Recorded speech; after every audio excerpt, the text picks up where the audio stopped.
Hello,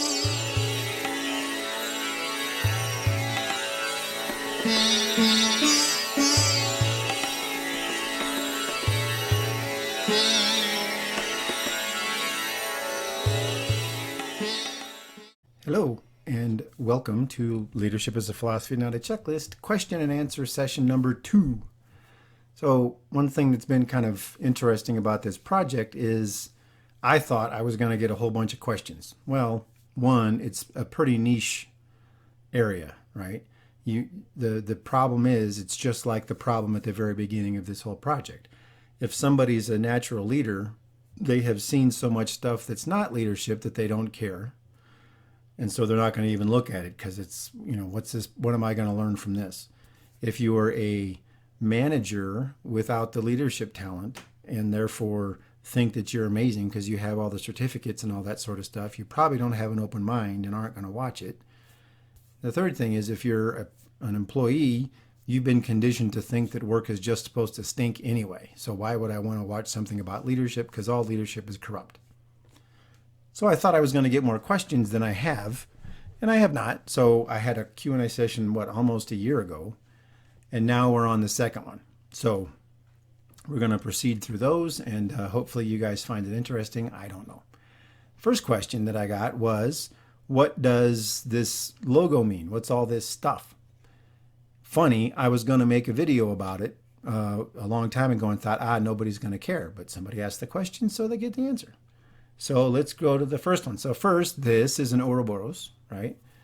So everything that I had on here has a bunch of symbolism behind it. So the Ouroboros, fine. It's infinity, it's chaos, it's a snake. So it could be evil or good, you're not sure.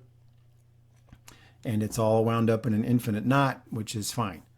So this was actually drawn for me by somebody.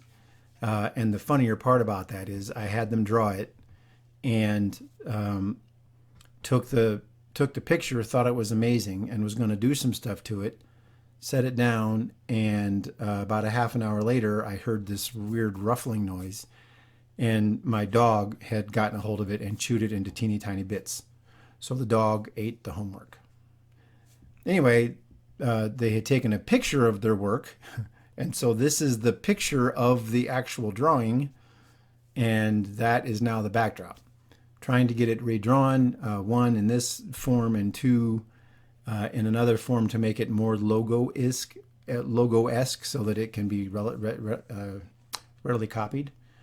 So then what I wanted to do was, the 4 pillars that we talk about behind the 4 characteristics, the 4 essential characteristics, the 4 ideal characteristics: humility, integrity, empathy, and vigilance.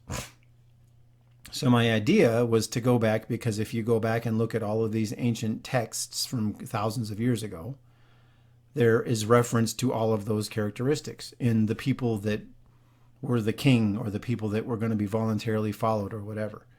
So the first thing is, as far as I know, if you're watching this and it's wrong, I get it, because I'm only Googling and it's not like any of this stuff's directly translated. So this is humility. And I got that in Hindi because in the Bhagavad Gita has a great definition of humility. It's like humility is not thinking less of yourself. It's thinking, how did it go? Humility is not thinking less of yourself. I can't remember, but it's basically, you have your own personality, but then you are also no important or no less valuable than anybody else. I think that I had that quote pulled up here somewhere. Let me see if I can find it. It's like humility is not thinking less of yourself, but thinking of yourself less. So I thought that was a great descriptor, right? And there's a bunch of different references to the Bhagavad Gita. I am not a religious scholar.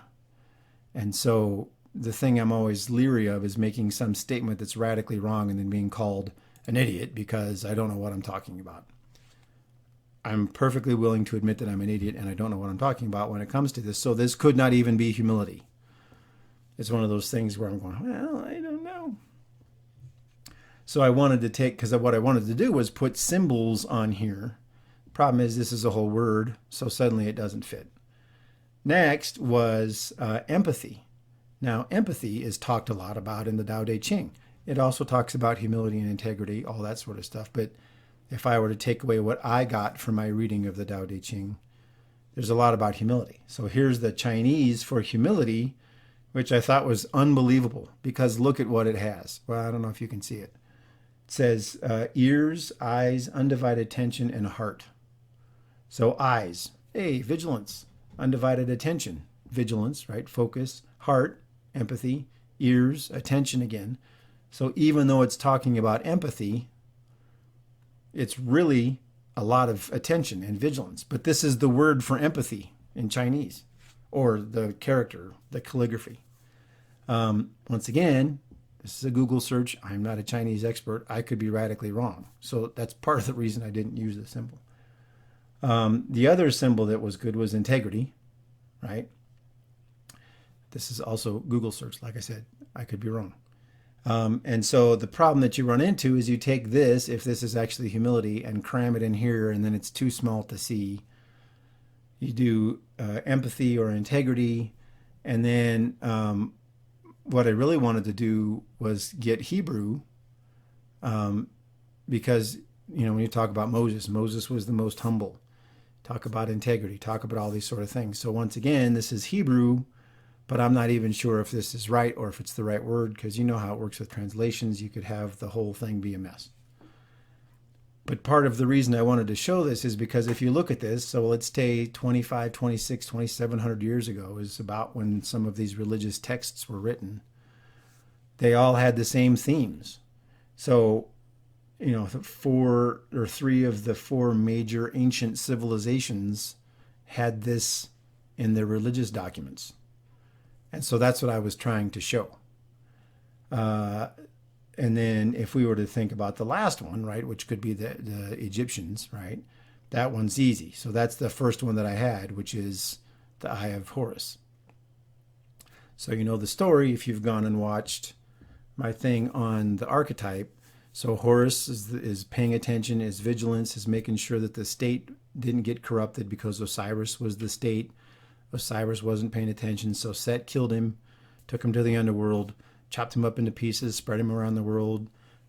You know the whole story. So that is the one symbol that is, you put that up there, everybody knows what it means. It means paying attention. It's vigilance, right? So then, obviously the word humility, I just put the words in here because they fit better, and I wasn't 100% on any of these. I sent some emails to a couple of people that were considered scholars, and I never got an answer back. So you get English. But that's what this means, right? So the one thing I didn't have, this symbolizes the entire approach of the project, right? So here's chaos and disorder and unpredictability, and the way that you can manage that is through careful attention, through vigilance, through humility, empathy, and integrity. The thing I don't have is the talent, or a thing for the talent. So the only thing I can think is that what tames the snake?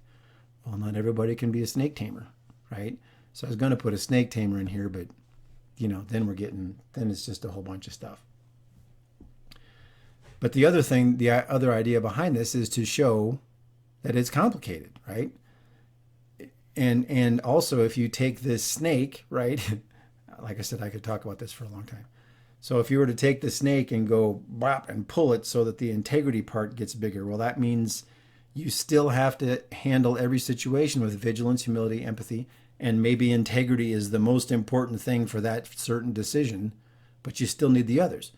Suddenly you have a situation where, I've talked about it in other videos, your best person at some certain task is critical for some project that's going on that day, and some catastrophe happens in their family. Well, you're right. What's the best thing to do? I don't know, right? Is it so catastrophic that they can't help? Should you take care of them? That's when empathy is suddenly a big deal. But then you have to have integrity and humility. So no matter what you do with the snake, none of these loops close, but they all have to be there. Those always have to be present with every decision, with every action, with every activity. And so I, I, to me, I like the symbolism, and that's why I came up with it. And so that's what all this stuff means. Eventually, I'm going to get this redrawn or done a little more digitally. And then my real idea was to have the words written on the, I'm sorry, I'm pointing at the screen, you can't see, was to have the words written on the snake, because then it's even more obvious that no matter what happens, they're still there. But they're overlaid. The only way that you can approach, or the way to approach chaos, is with those things in your character. But what I don't have is the talent, because as we've talked about a little bit, anybody can be a good person. If you're a good person and have these characteristics, without the leadership talent, things aren't going to be catastrophic. They won't be terrible. They'll be good. They won't be great. Great is when you get the talent. So this is how this was all designed. So it's an original, a picture of an original dog destroyed art piece, and then obviously trying to make sure which one of these makes the most sense or is the most correct. And I don't even know. I wish that it was just a symbol. I wish that there was just a thing that I could do. But that was my idea behind the logo, or the picture, I guess, because it's not really a logo. A logo is something you can make a stamp out of. And the more of this I was going to do, the less of a stamp it was going to be. And I wrestled with this for several months. I still have it written down somewhere where I had my ideas, and I was trying to write in this phrase, I believe, in Hindi. Anyway, so there you go. Hopefully that satisfies the question. So the next question is, we talked about that. So here's the next question. Have you ever thought about making little 3 to 5 minute clips, because 30 minutes is too long? So I have thought about it, actually. And I was doing a bunch of research when I've been doing all of my videos. And I found there are a bunch of channels and a bunch of people that are doing 4 to 5 minute clips. The reason that I don't want to do that, and I'm not interested in it, not that I'm not interested, I don't think that it's feasible, is that the stuff that we're talking about requires thought. And so I watched a bunch of these 5 minute clips, and they weren't great. It was basically, here's this theory. That's your leadership thought for the day. And that was it. Well, you need context. You need to discuss whether or not the theory is even valid. It's another one of these things where a bunch of them are just clips from people that are doing management type stuff, and there's no discussion about what's going on in the background, or why that statement makes sense, or why that fact made sense, whatever you want to call it.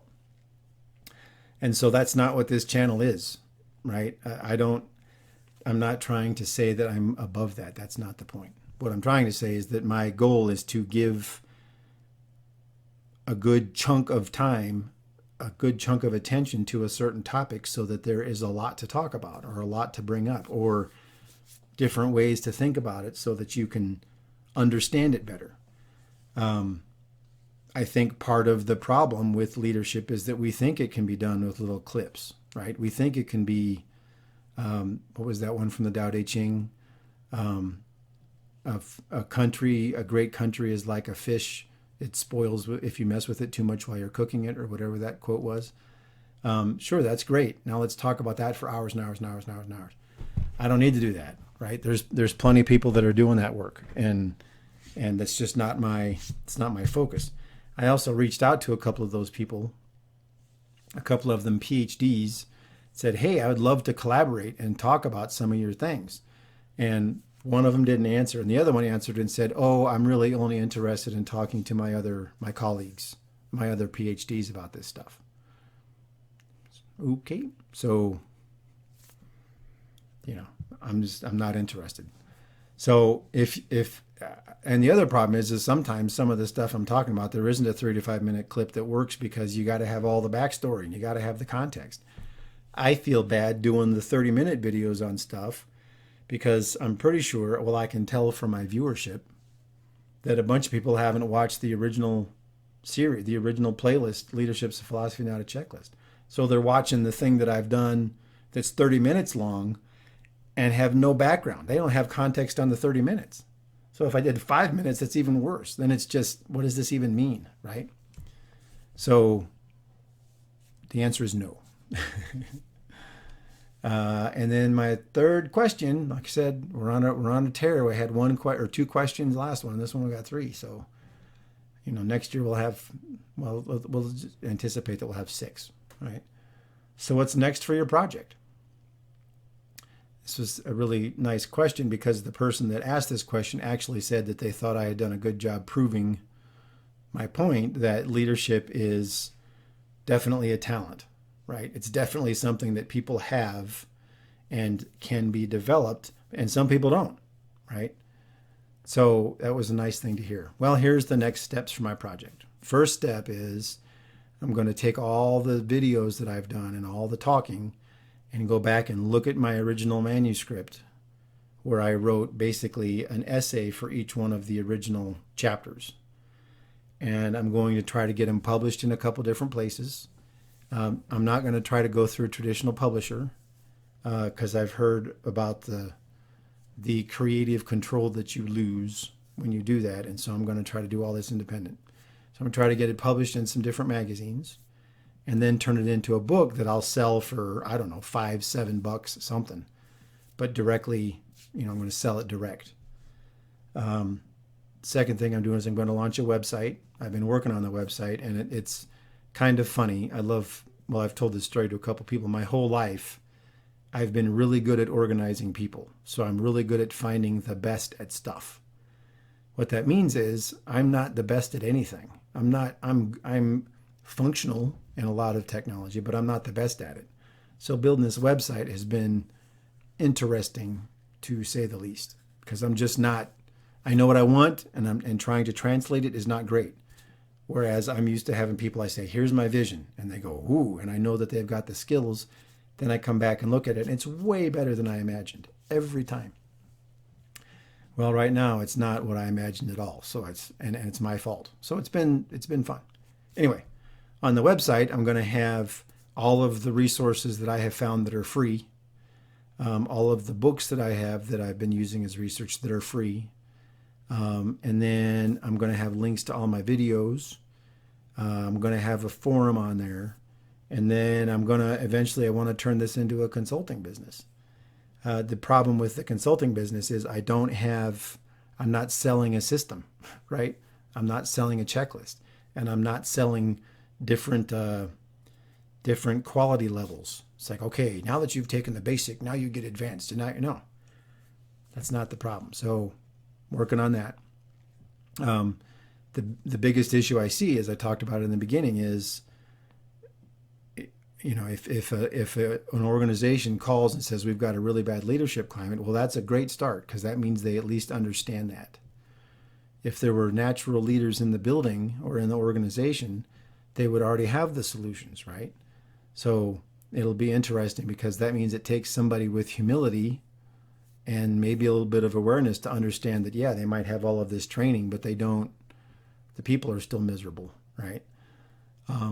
And so that's going to be the problem. The other thing is, and I thought about this a little bit, I took about a week to think about it, that maybe something I might offer is come for a week and it's a leadership seminar, right? Instead of a class. And you get a bunch of people together and everybody turns off their cell phones, puts away all the technology, and we're going to talk about this today and give people a chance to get away from the numbers, get away from the email, get away from all the buzzing and whizzing and whatnot, and just give people a chance to think about leadership and people and all that sort of stuff. And the idea at the end of it is not to come up with some grand plan or grand system, because you don't know what's going to happen when you get a bunch of creative people together and give them a chance to think. They might just sit there in the corner and listen to the conversations for 2 whole days and suddenly go, oh, I've got the answer to this problem, because they finally have a chance to think and listen to people talk about leadership. So that's another thing to offer. Of course, all of this stuff is not impossible, very difficult to monetize. And so that's that. I also would love to go start talking to the military academies and the military and law enforcement, anybody in government in general. Because there's a pretty significant leadership issue in all of those places. right? And what needs to get fixed. A lot of structural change needs to happen in those places. I would love to go talk to the military academies about leadership, because I've seen some of the curriculum that they run and a lot of things that they're doing, and it's not as focused as it should be. And also to try to talk to some of the senior leaders about mentorship, because the mentoring process is completely backwards. For those of you that have been watching the analysis I'm doing on some of the military or the Army field manuals, they say you're responsible for your own self-development, blah, blah, blah, blah. Well, great. So what if you pick the wrong sources, right? So what needs to happen is there's got to be process, system, I don't know what, something where somebody who's a natural leader can go identify natural leadership in other people and then mentor them to help develop them. Hey, go read this. Hey, go look at this. Hey, here's what you need to look on. Here's what you need to focus on. Because if somebody's just floundering around developing themselves, they might not never ever find the ideal resources. That's your job as the mentor. That's your job as the senior leader. That's just the bottom line. Was that it? That's what was next? The book, turn it into a business, getting published, and then figuring out what sort of stuff to do. Yeah, that's pretty much it. So that's the Q&A session. Hope you found it interesting. Sorry it wasn't anything super profound this time. And obviously, and then the last thing is what's going to sort of, you'll see a little bit of a transition with the videos that I do every month. It's going to be more towards book reviews and movie reviews using the hypothesis that's in the Leadership as a Philosophy playlist. And the reason is because I don't think that it's broken. I don't think we've had a way to break it. We've tried. At least I've tried. And I really hope to start doing some more interviews with some different people, or at least discussions with different people. Reaching out to people is really complicated. You know, I don't know how you get the non-spam email for a lot of these people. I've emailed several PhDs, gotten no response. One of them sent me a fee schedule saying, well, I can tell you're trying to do this, so here's my fee. And I was going, so when you were doing your PhD research and you called people to do interviews with, did you pay them? Don't think so. So I don't know. The PhD people are starting to, I don't know. It's an interesting thing. I thought that with that much knowledge, they would want to talk, that you would be open to ideas, or let's talk about this, or prove me wrong. Nope, not happening. So I think that's it. I know it's kind of a shorter video than normal. But as always, thank you for watching if you've made it this far. If you do have questions or comments, it's leadership.is.a.philosophy@gmail.com, or comment in the YouTube comments. And that's all that I really have. So appreciate your time, and I hope you have a great day.